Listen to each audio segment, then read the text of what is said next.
Hello everybody and welcome back to another One Piece video, and today we will be talking about chapter 1100, which is pretty sad because we get to see Kuma basically give in to the world government so that his daughter can be cured of the Sapphire Scales. But before any of that, we get to see Kizaru, who at this point hasn't gotten rid of his funny fedora, with Vegapunk and Kuma, who are getting told off for negotiating all on their own about curing Bonnie, although the world government doesn't really mind because Vegapunk getting them some nice shiny Buccaneer soldiers sounds great to them, so with St. J. Garcia Saturn on the transponder snail, they begin making a deal. And if I'm being honest, I wouldn't make that deal, because Kuma has to become a warlord of the sea, which means he would be working for the world government, and he would be in direct opposition to the revolutionaries. And even worse, he also has to become a weapon, meaning he'll lose his mind, so by the time Bonnie is cured,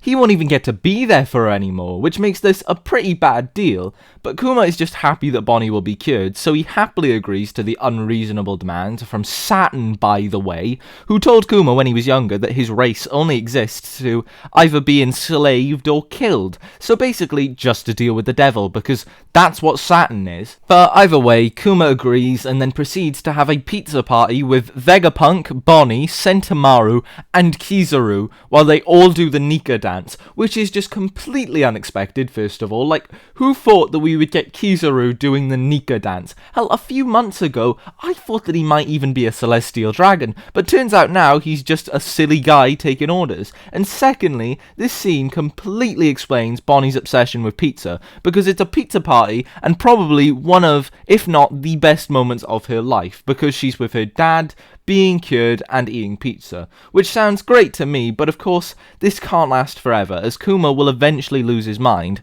so Bonnie is taken back to Sorbet Kingdom where she can continue to be raised by the Queen, and a Cypher Pole member who is sent there to watch over Bonnie as a hostage so that Kuma will remain in control. And you know, this woman, who looks very much like Khalifa in a nurse's uniform, is very mean because she makes sure to show Kuma how easy it is to crush a person's neck. So Kuma leaves, but before doing so, he makes sure to say one last thing to Bonnie. "Thank you for being born," which just says everything and proves just how much he cares for her, before setting off to sea with a ship that has Bonnie's drawing of him on the sail, and it's amazing. But even better, we get to see all the other warlords learning about Kuma, because all of these events that are taking place are only about 2 or so years before Luffy sets out to sea, so we even get to see Alvida and Kobe's reaction to Kuma. But what I find most interesting is the end of this chapter, because we first get to see the revolutionaries learning about Kuma,